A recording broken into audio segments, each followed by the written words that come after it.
Ladies and gentlemen, welcome into Honor the Land, presented by FanDuel on Big Play Sports Network. I am Max Loeb. He is Chef Zay. The Browns are 0-1, but we are going to Baltimore for week 2 against the Ravens. We have a lot to talk about between the offense, the defense, everything that happened this past week, and if the roster might look different headed into this game Sunday. Before we do, Zay, how are you coping after the loss this past week? I know we talked on Monday, but it's been a long week. I left that. I told you earlier, I left that match just disappointed, not even mad. Like, I was more so just ready to get past the Bengals talk and the Bengals fans. It seems like that has been the worst part of all of this, is having to hear that annoying Bengal, like they did something, you know what I mean? But other than that, man, I'm doing good. Planning on maybe going to Baltimore, so we'll see how that goes. But tell me about how you feeling. What do you have on the schedule this week? I know last week you were busy. Is it the same Yeah. thing? This week we'll be in Houston for Monday Night Football. So no Nice. 4 games in 5 days, but it's very exciting. Houston's going to be great. The seating experiences there are really cool as well. I'll be able to highlight that on my own socials a little bit. It's going to be a lot of fun. Going to be a really good game too. Texans Bucks is going to be, I think, high scoring. It was when they played 2 years ago in Stroud's rookie year, Baker's first year on Tampa. Going to be a good game, but I'm with you. It's weird because the Bengals fans are, obviously you'll celebrate and you'll gloat when you win. That's just fandom. But a lot of the Bengals fans I've talked to are not admitting defeat, but they know, and they'll say it, that they weren't the better team. The Bengals were not the better team and arguably did not deserve to win that game. I think most Browns fans feel that way, but even some Bengals fans are coming around to the fact that they straight up may not have deserved to win that game. And it's honestly kind of funny after 5-6 months of trash talk leading up to it. Yeah, and it's even crazier the fact that they are trying to discredit our defense. Oh, it was just Joe Burrow having a bad game. Like, no, give our defense some credit. Listen to your $280 million quarterback or whatever much money he's making when he says that the best tandem cornerback duo is Newsome and Denzel. And I mean, our defensive line is what it is. I think Joe Burrow's low key scared of the Browns. Yeah, I mean, I wouldn't want to play the Browns if I'm a quarterback, just in general. And I think Stefanski talked about it this offseason a couple times too. The Browns just, the identity, it's not going to be a team you want to play. Whether that correlates to win-loss is a different discussion, but nobody's going to want to play a team that's very physical on the line of scrimmage on both sides of the ball, especially the defensive side of the ball. Nobody's going to want to play a team where your offense can't get a ton going on the ground and consistently you're put in third and medium, third and long, where Myles Garrett and the other really good defensive players on the line can just get after the quarterback. Nobody's going to play an offense that has a game manager quarterback who makes the right decisions and keeps you ahead of the chains. It's not a team that anybody will want to play because it's truly going to be a battle every time they face them. Yeah, and you don't want to play a team that is literally being doubted and disrespected every single week. The 11.5 point spread is a little bit wild to me. I'm not gonna lie to you, especially after what our defense did. So I'm really hoping that they take that and they put a little chip on their shoulder, because this team seems to play better, one, when they have no expectation, and two, when there is a little bit of a chip on their shoulder. So I'm super excited to see Joe Flacco in this offense. I mean, I guess it's still up in the air. There is no clarification on if 10 is playing or not. So that's still something that we need to be watching.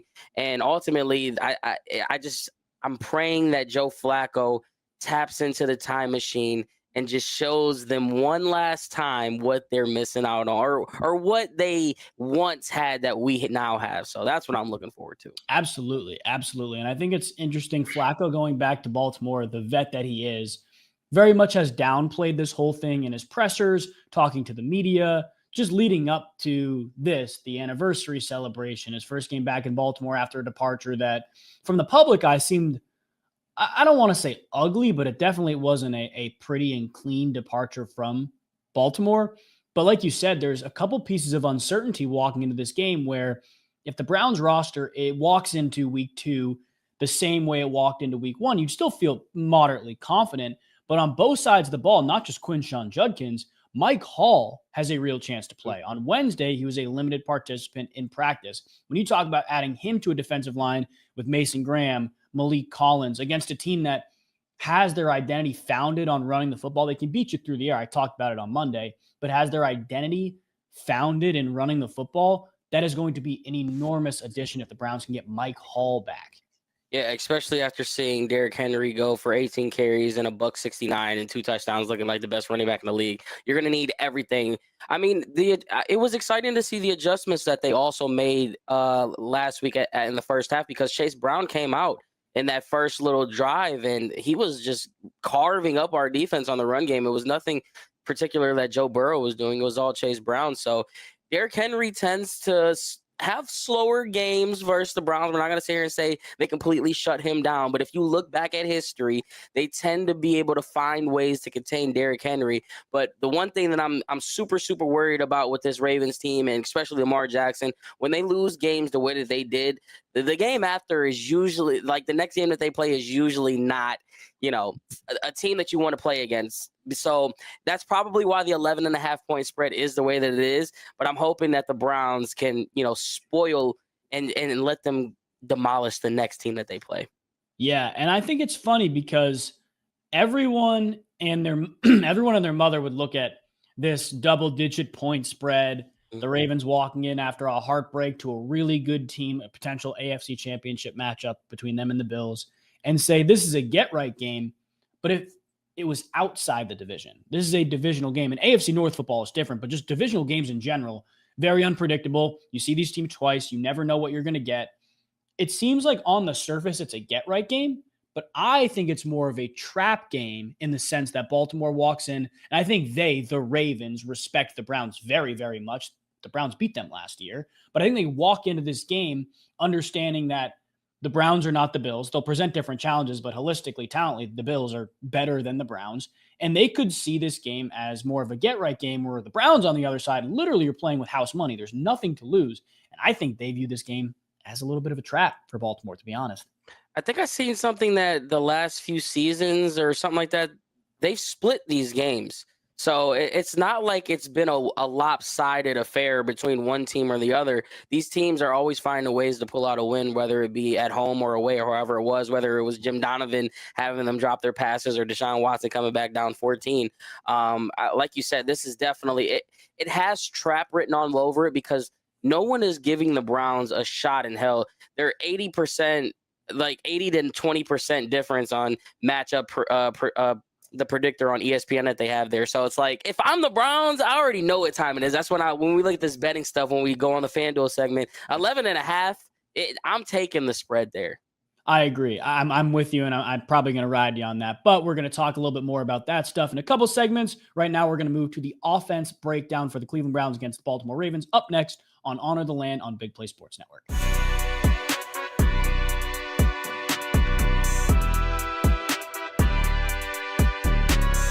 Welcome back into Honor the Land on Big Play Sports Network. I am Max Loeb. He is Chef Zay. And we need to talk about this Browns offense that gets a Baltimore Ravens defense that on paper looks great, but surrendered 41 to the Buffalo Bills last week. Zay, in terms of the Browns offense, what are you looking at most consistently to have any type of impact against the Ravens defense that, surrendered a lot of points last week to a very good offense, but surrendered a lot of points last week? This is going to be one of those games, I feel like, where we look at some drivers and be like, damn, Kevin Stefanski either got too cute and it didn't work, or he got too cute and it worked. Because I think when you talk about the run game that we had this past week, assuming that 10 doesn't play, I'm expecting Kevin Stefanski to get into that any way that we can run the ball or move the ball without passing it, we're going to do it. This is going to be one of those weeks where we may see Isaiah Bond get that wraparound. We may see a David Ninja or a Terrell Fannin run again from the Wildcat. Maybe they open up that Wildcat a little bit more. Because if you can control the run game and you can establish a run game, I think we already know Joe Flacco is going to take his opportunities, and we didn't see him take major shots this past week. So I'm just looking for more so to see if this is going to be one of those Kevin Stefanski type games where he puts these players and the defensive players in guessing situations on what exactly is going to be happening. So I'm hoping that we can establish some type of run game because 49 yards on the ground is not going to cut it, especially knowing, like you said, on paper, the Ravens have a pretty good defense. So not expecting them to give up 40-something points again. But if Joe Flacco can throw for 300 yards, if he can throw for 250 yards, and we can establish 100 yards on the ground somewhere, we're going to put ourselves in a hell of a opportunity to win the game, assuming that our defense continues to play the way that they're playing. I will say it's a little bit of a tough ask, I think, this week for the Browns to establish the run game. I think you look at what the Baltimore Ravens do defensively, above average in terms of their middle field close stuff, rotate an extra safety down in the box. They're going to stop the run. And the Bills had some success on the ground, but I think that was largely due to the fact that a lot of it was from the shotgun. Josh Allen could pull the ball. There was an extra body in the run game you had to account for in the quarterback, where now Joe Flacco, even though he's shown he has wheels, is probably just turning around and handing the ball off instead of, potentially pulling it from the shotgun. So getting Quinshon Judkins back is going to be huge in that. It's going to be really, really tough if they don't have Judkins. And then in the pass game, Baltimore played the fifth most man at anybody last week. And I think they probably like their matchups against the Bills a little more. I think they like their matchups a little more against the Bills than they will against the Browns. I think they'll struggle a little bit to cover Jerry Jeudy one-on-one, even Cedric Tillman one-on-one, but they're not going to get away from their identity of just, matching up across from these guys. So I am looking at Cedric Tillman, a guy who was very, very good in terms of separation last week, in terms of creating space for himself to have another big game, because the reality is that if Jerry Jeudy is going to get that Marlon Humphrey shadow, quote unquote, if they're going to move him, all eyes are going to be on Cedric Tillman against a Jair Alexander or a Nate Wiggins, whoever it may be, to win one-on-one. The Browns are going to have to win one-on-one in the pass game if they want any shot this week. Joe Flacco's going to rely on Joe Flacco's early on. We're going to know who his heavy target's going to be, I feel like. And knowing how Joe Flacco is, knowing the old school style that he is, understanding the situation at hand, knowing Jerry Jeudy, what he said after the press conference about how disappointed he was and how he got to catch the pass like that. Like, this is one of those things where I feel like Joe Flacco's going to make it a point to get Jerry Jeudy the ball often and early. And if they can do that, and we already know that Dylan Sampson is capable of touching the ball 20 times. We know our rookie Harold Finn is capable of touching the ball 20 times. We've seen Cedric Tillman go across the middle 5 times on 8 targets, and David Njoku really didn't have an effect. It's only going to be more opportunities for the star players. And I'm just hoping that we can tap into our stars. It's nice to see Dylan and it's nice to see Harold and these young guys get their shine. But in games like this, when you're going up against the Ravens, an AFC North opponent, when they just came off a heartbreaking loss, this game should ride on your star. So I'm looking directly at Jerry Jeudy and David Njoku this week. They have to have an impact. I agree. And I think you listen to Jerry Jeudy talk in the presser saying, no challenges. That's wide receiver one behavior. And the last time he said that was against Denver. 200 something yards against Pat Surtain in a secondary that was damn good. So I like that Jerry Jeudy is acting more confident than the Browns record would show. And honestly, the Browns offensive production would show, because as much as Joe Flacco is the leader in that locker room, I think we all know it. He very much leads by example. I think we all know it. We listened to Luke Floria in studio about 3 months ago say Jerry Jeudy is the one, especially in the pass catcher rooms, that leads by example, that always has a smile on his face, that is emerging as a young leader there.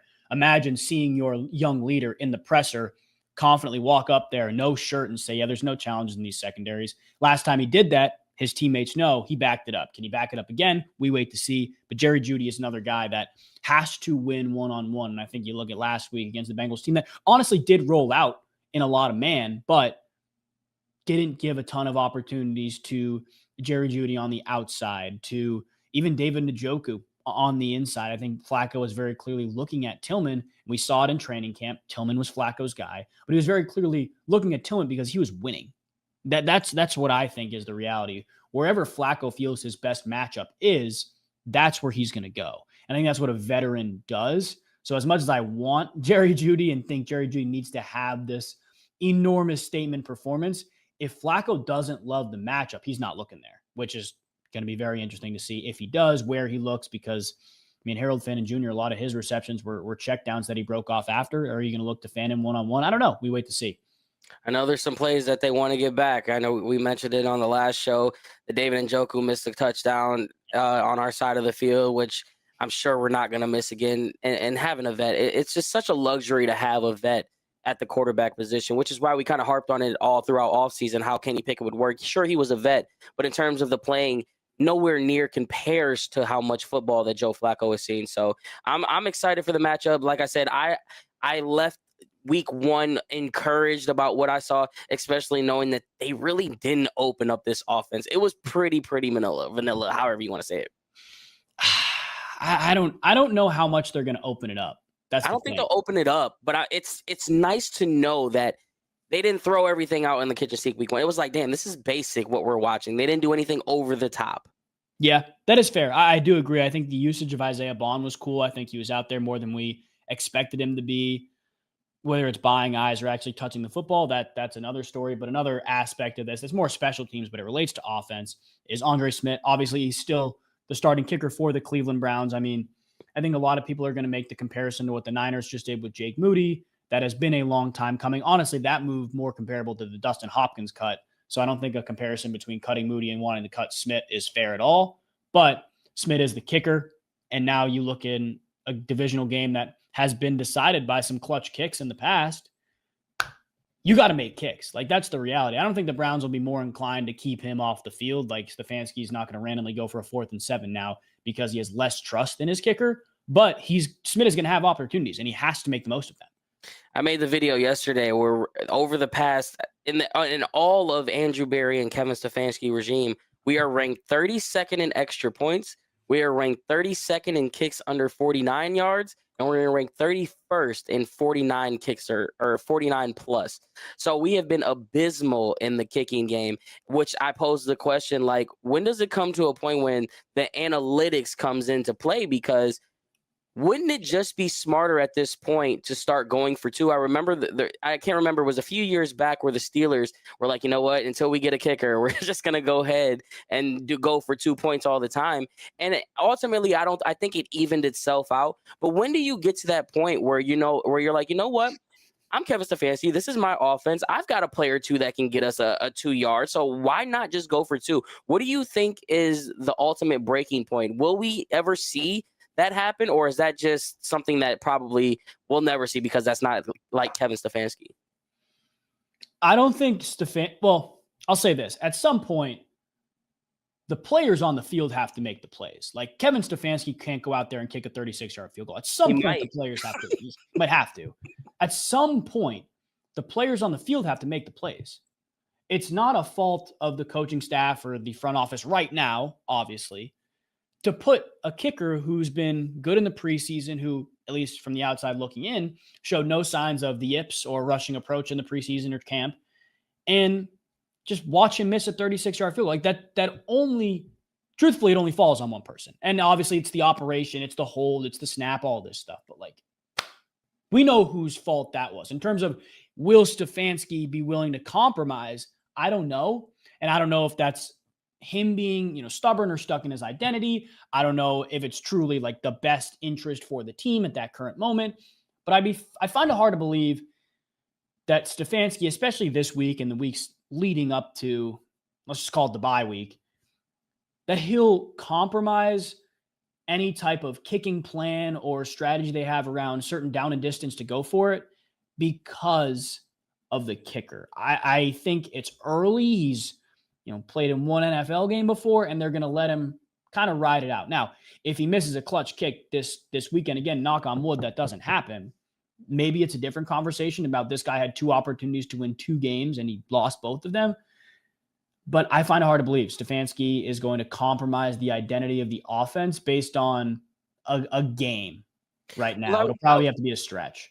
But it is that's why I'm confused though, because it has been a stretch.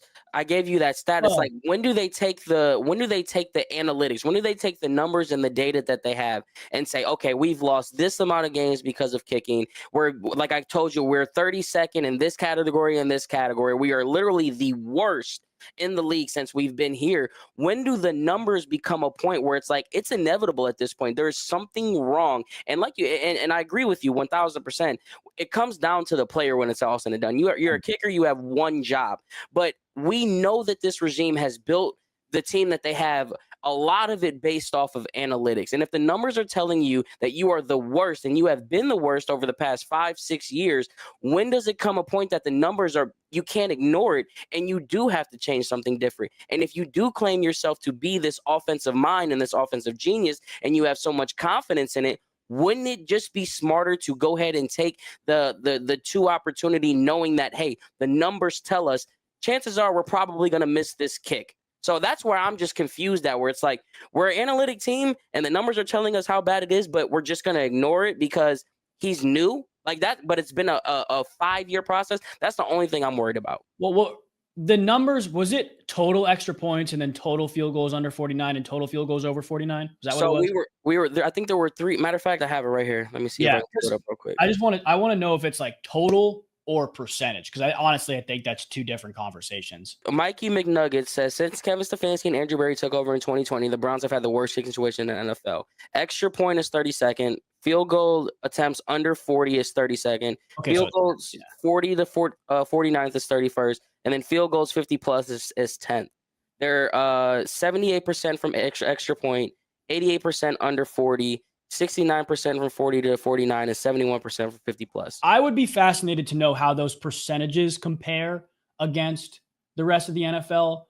But when we're talking overall attempts, like that's more of an offensive stat than a kicker stat. Your offense has to put you in those situations. Like if anybody's going to sit here and say the Browns were, dead last in extra points over the past 6 years and say it's the kicker situation, it's the offensive situation. Now, that's a whole different conversation about Stefanski's offense, the quarterbacks. We've been talking about that for, I don't know, the whole offseason, a long, long time. Attempts versus like percentage, I think it's a different conversation. I think it more relates to Stefanski in the offense than the approach to the kicker situation. Because I also think everyone very casually overlooks the Browns legitimately, statistically had the best kicker in the NFL 2 years ago in Dustin Hopkins. What happened after that, who knows? But in 2023, Dustin Hopkins was actively winning the Browns games. Like, I think it's too quick to pull the plug, even though emotionally we all want to. And I think those stats, it's an offensive discussion over a kicker discussion, I think. I'm telling you now, if this mother lover misses anything next week, it's going to be mayhem. It is going to be mayhem. That's only one side of the coin, though. Let's talk defense up next on Honor the Land on Big Play Sports Network.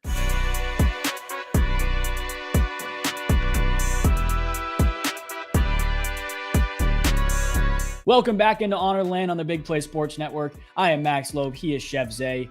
Let's talk Browns defense against this Baltimore Ravens offense that took advantage of a Buffalo Bills unit that had a lot of questions in the secondary last week, but made Derrick Henry look like Derrick Henry again. What is the biggest key to stopping this Ravens offense? You think it's Lamar or you think it's Derrick Henry?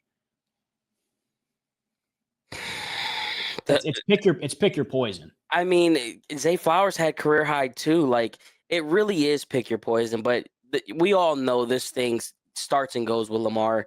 Lamar is the nightmare, kind of like how Joe Burrow gives Myles Garrett his flowers. Myles Garrett goes above and beyond to rave about Lamar Jackson. And Lamar Jackson has been a leader over these past few years. Now, granted, the playoffs is a whole different story, how that may crumble. But during the regular season, like I mentioned earlier in the show, when things go south in certain situations, and I go back to the Marlon Humphrey on the plane. Remember when he was going live? He's like, man, why are you going live? Like, we need to lock in. Like, Lamar Jackson is one of those guys that keeps a very long memory with certain things. And I'm pretty sure that week 1 loss and the way that they had it and they didn't put it away, you can look for this team to want to run it up this week. If they get a 10-point lead, 13-point lead, that 11.5 is very quickly going to become 23.5, because this is what Lamar Jackson will do. He'll make sure that we are put away this week and will not let anything happen. So as much as Derrick Henry is sitting at the top of the league at that running back spot, Lamar Jackson will push this thing over the edge. See, I think if we have to pick one, I agree. Lamar Jackson, him or Myles Garrett, coin flip, best player in this football game. But I will say, if I'm picking my poison and I can eliminate the run game and force Lamar to be a pocket passer on 3rd and 7, even though he's going to have plays where he extends them and throws 30 yards down the field or runs for a first down, I'm taking the pocket passer or Lamar throwing the ball every time, because this offense has gotten so much better because of the situations that they put themselves in. Like, I look at the Baltimore Ravens from a couple years ago when a lot of this truly did hinge on Lamar. I go back to that AFC Championship game. They faced a Chiefs run defense that was very good, right? Gus Edwards had some big runs in that game, but overall statistically didn't run the ball a ton, didn't run the ball effectively, and that was largely due to Steve Spagnuolo in that defense. They made Lamar throw the ball and beat them. Lamar was throwing to, let's see, Zay Flowers. Was Odell on? I don't know if Odell was on. I think he was on that team. I don't know if he played in that game. I mean, Bateman, Nelson Aguilar, like pass catchers, and Mark Andrews, but pass catchers that kind of paled in comparison to what he has now. I think DeAndre Hopkins is a little bit better. I think Bateman has gotten better. It seems like Isaiah Likely's not going to play. We wait to see that, but I am so much more comfortable forcing Lamar to throw those guys if it means selling out and stopping Derrick Henry. Like, you watched what the Browns secondary just did to Jamar Chase and T. Higgins, and I have the utmost trust in them to do the same to those pass catchers. Now, it's really interesting for me, again, I feel like a broken record continuing to talk about this, is the inside position, inside corner position. Is it going to be Miles Harden? Is it going to be Cam Mitchell? Whoever it is, they're going up against Zay Flowers. One-on-one man coverage. Good luck. Like, that has to be the matchup that is won for the Browns, I think. But I honestly think if you cut the head off the snake with Derrick Henry, which I thought they did well in the first game last year, the second game was a wash. I mean, Bailey Zappi was playing quarterback, but I thought they did that pretty well to start the year, or the game that started the year, and made life harder for Lamar Jackson, even though, a couple of drops, the Ravens could have put up more than 30 points. Yeah, I'm just looking back at that October game where we pulled it out, and I'm like, it wasn't fun watching Lamar throw 38 times. Like, I know it sounds good, the whole putting Lamar in the pocket, but like, I'm one of those guys that advocate that like Lamar Jackson is a way better thrower than people give him credit for. For Now, sure. I do think our DBs are up for the task, but with the extra motivation and all of that, like, I just don't want no parts of Lamar. I've seen the Browns contain Derrick Henry. I've seen them, you know what I mean, give up a lot of yards to Derrick Henry, but I've never really seen the Browns contain Lamar. Like, it's just one of those, I have nightmares of just going down with a minute left and him scoring touchdowns to Mark Andrews, or him going to the locker room to take a dump and coming back out and leading a game-winning drive. Like, I just I want to see them put him in a straitjacket, and unfortunately, I just don't think it will happen. So maybe we get that this week, but I think this could be a classical AFC North game, and I think we're going to see some points, but a lot of good defense involved too. I agree. I think it's the same approach as last week, at least how I viewed it, with keep him off the field. For the love of God, just keep him off the field. You look at the Browns' time of possession. I know the Browns' defense itself, played great in the second half. A large reason the Bengals had, 7 yards was the time of possession. They just weren't on the field that. I think it was like 35-27. Exactly. Especially in that second half, like the Bengals opened the game with a 7-ish minute drive. The Browns responded with their own, but 10-minute. Yeah, like, you neutralize an offense that's that talented, with your game plan, with your best players, Myles Garrett, all these guys. But you can neutralize them by literally keeping them off the field, as well as keeping them cold. Like, there's a real thing for players being in rhythm, having a touchdown drive, your defense forces a punt or gets a fumble within 2 minutes. Okay, you're back out there. You were on the field 5 real minutes ago. Whereas if the other offense is having a, let's say 7 or 8 minute drive, maybe there's a commercial, maybe there's a quarter break in there. You have points where you're not on the football field for 15 to 20 minutes. And if the Browns can do that, I'm not saying, style your drives around the 2-minute warning or a commercial break, but if they can have elongated drives that keep the offense cold, it's going to be enormous. And you give your defense rest. You don't literally physically just minimize the opportunities Lamar Jackson and Derrick Henry have to touch the football and make game-breaking plays. You're going to be in a better situation. And you put yourself in an even better situation that if you can do exactly what you did versus the Bengals and you capitalize in the special team. See, that's the thing. We talked about the minimize the errors of this team. Like, you can maybe deal with an error or two. But, like, here with this game, like, if you play the same exact game, it's going to be tough because any 3 and out that you have, that this offense is going to be quick on the other side and they're going to try to push the football down as quick as they can.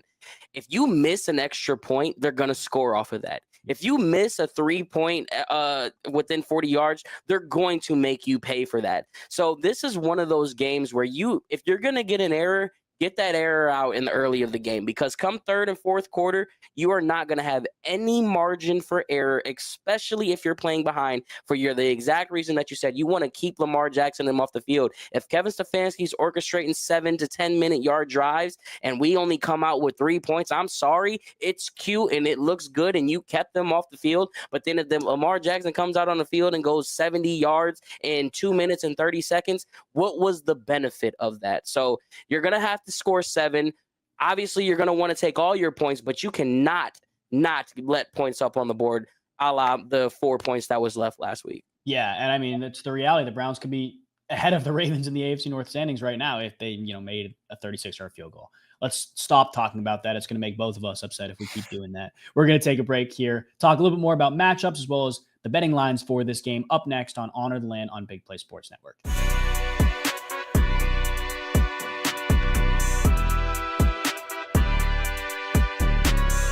Ladies and gentlemen, welcome back into Honor the Land, presented by FanDuel on the Big Play Sports Network.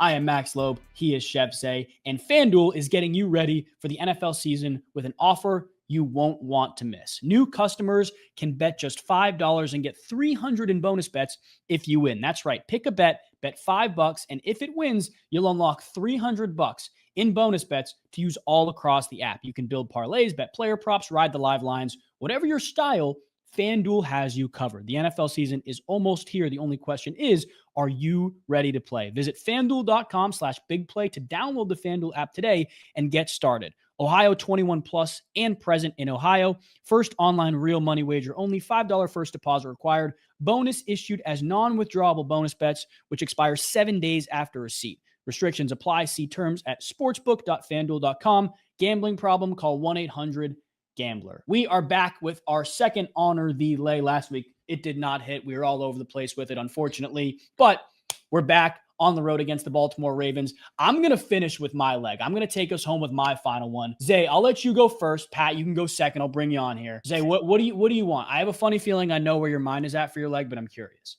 Yeah, I'm looking, and they don't even really have many props out for the Browns right now, but I'm looking at one, and it looks so juicy, and it's really kind of disrespect. Like, I'm not going to lie to you. I feel disrespected. Like, in so many ways, they're already doing this 30-year anniversary, or 11 and a point have underdog. And then I scroll over here, and I look at the touchdown passing props for my boy Joe Flacco, and it's sitting at 1.5 plus 178 on the over. Oh, wow. You mean to tell me you're going to give me that much juice on a reunion where he gets to play in a stadium that he won a Super Bowl with, yeah. And they're going to come. That's a bit weird to me. So I think I'm going to go ahead and give us a little juice here. And I'm taking the over 1.5 passing touchdowns for Joe Flacco at plus 178. Stop disrespecting my 40-year-old vet. I like that a lot. If the Browns, honestly, if the game goes as if Vegas thinks it's going to go, the Browns will be trailing, throw the ball a little bit. I like it. And I think, like you said, the Browns may be a little more inclined just to go for it this week in general. I like that leg. Definitely giving us some juice as well. Pat, what are you on? On the FanDuel Sportsbook, the Browns team total is 16.5. That feels really, really low to me. The offense looked pretty good last week. I almost said last year, but they looked good in 2023 with Joe Flacco against the Ravens as well. Like you said, Zay, they split the last 3 seasons. They're, I think, 3-3 over the last seasons. I'm taking the Browns over 16.5 team total. Love it. That was one of the 2 I was going to be on as well. I'm going to take the other one. I think the Browns just straight up cover 11.5. I think this is an AFC North game. I think the Browns team is better than people give them credit for. I think the Bengals offense last week obviously presented different challenges than the Ravens will, but I still think they're moderately comparable in the talent levels that are on each offense. The only big difference I find, other than the style of offense, is the Ravens offensive line is better, I think. But even then, I trust the Browns the Browns offensive line against this Ravens D line, where Justin Madubuike did not practice on Wednesday. We wait to see if he practices on Thursday. I also just trust Joe Flacco. I trust him to keep the game close, to keep it within reach, and make plays when necessary. So that is what we were on. Browns 11.5, team total over 16.5. And Zay, remind me yours one more time. The over 1.5 touchdown passes. Yeah, and that's going to give us a lot of juice. So make sure you guys, if you would like to ride it with us, obviously not financial advice, but we will be on it. Gamble responsibly. We are going to talk about our keys to the game and players to watch up next on Honor the Land on Big Play Sports Network.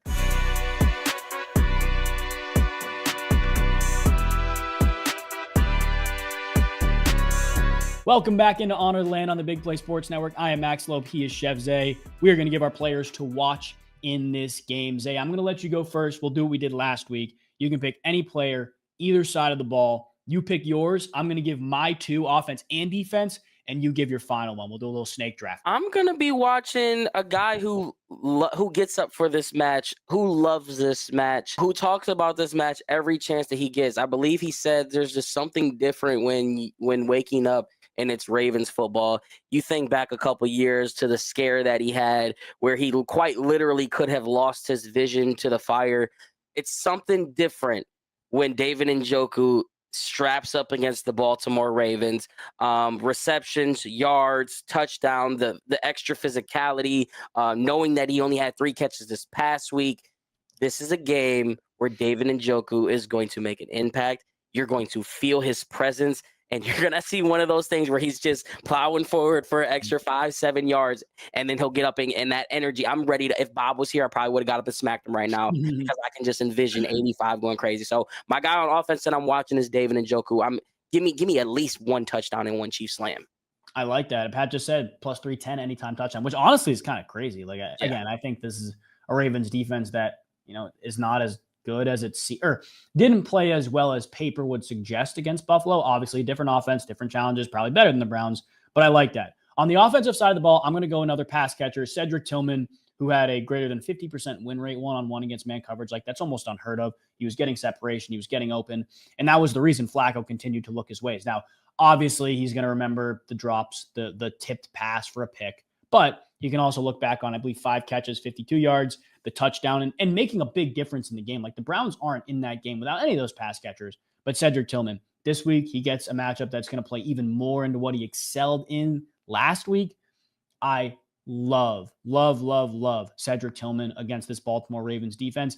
On the other side of the ball, I talked about it already, and I don't really know who it's going to be, either Myles Harden or Cam Mitchell. It's going to be the inside guy. It's going to be the inside corner, whoever's going to have to cover Zay Flowers, because I think you can trust the Browns secondary. I think you can trust guys like Denzel Ward, honestly, everybody but the inside. I thought Myles Harden played really well on the inside in the second half. And by really well, I mean, you didn't hear his name in the negative sense, whereas Cam Mitchell was not the case. They are in a spot now where Zay Flowers is going to be schemed up, I think, to avoid the Denzel Ward, the Greg Newsome shadow a little bit. Somebody on the inside is going to have to step up. I think it has to be Myles Harden, at least from what we've seen. But at the same time, I think Cam Mitchell is a little bit better in coverage than Harden is. You just wonder, can he help with Lamar Jackson? How aware is he in situations like that? Whoever is on the inside, the tip of the spear at that nickel position, has to be the difference maker on the defensive side of the ball. And I think I just seen that Quashon Judkins is practicing today. I'm just trying to double check to make sure it is, but I think it was Tony Grossi saying that we may see Judd practice today. So that's something to monitor moving forward. But in terms of the defense, I'm not going to single out one guy. I think it's a group as a whole. I mentioned it in the video earlier today. If you guys saw it on our socials, the linebacking group is where I'm looking at. You talk about the Ravens and Lamar Jackson. The one thing that we loved having Six back there at JOK is the fact that he was able to spy and just kind of be around Lamar at all times. With him not being here, I'm looking to see who's going to be that guy. Is it going to be Jerome Baker, who looks like he's on the starting linebacker position right now? Yeah, that's crazy. He moved up over Diabate, so that's new. Is it going to be Schlesinger? I wouldn't expect Schlesinger to be that guy, but I know Schlesinger just has a knack for the ball, so it may just be instinct. Is it going to be Devin Bush, who had a very, very quietly good day in week 1? So my eyes are set on that linebacker room because that's going to be the key in terms of containing Lamar Jackson, because I don't want to say that's your last line of resort, but if the defensive line can't get there, that linebacking position is going to be huge. So that's where my eyes are. I like that neither of us picked defensive linemen too, because we're kind of operating along the assumption that the D-line has the impact that they will continue to have Myles Garrett, all those guys. And if they get Mike Hall back, I mean, that D-line is going to be even better. We're going to finish up here with our predictions up next on Honor the Land on Big Play Sports Network.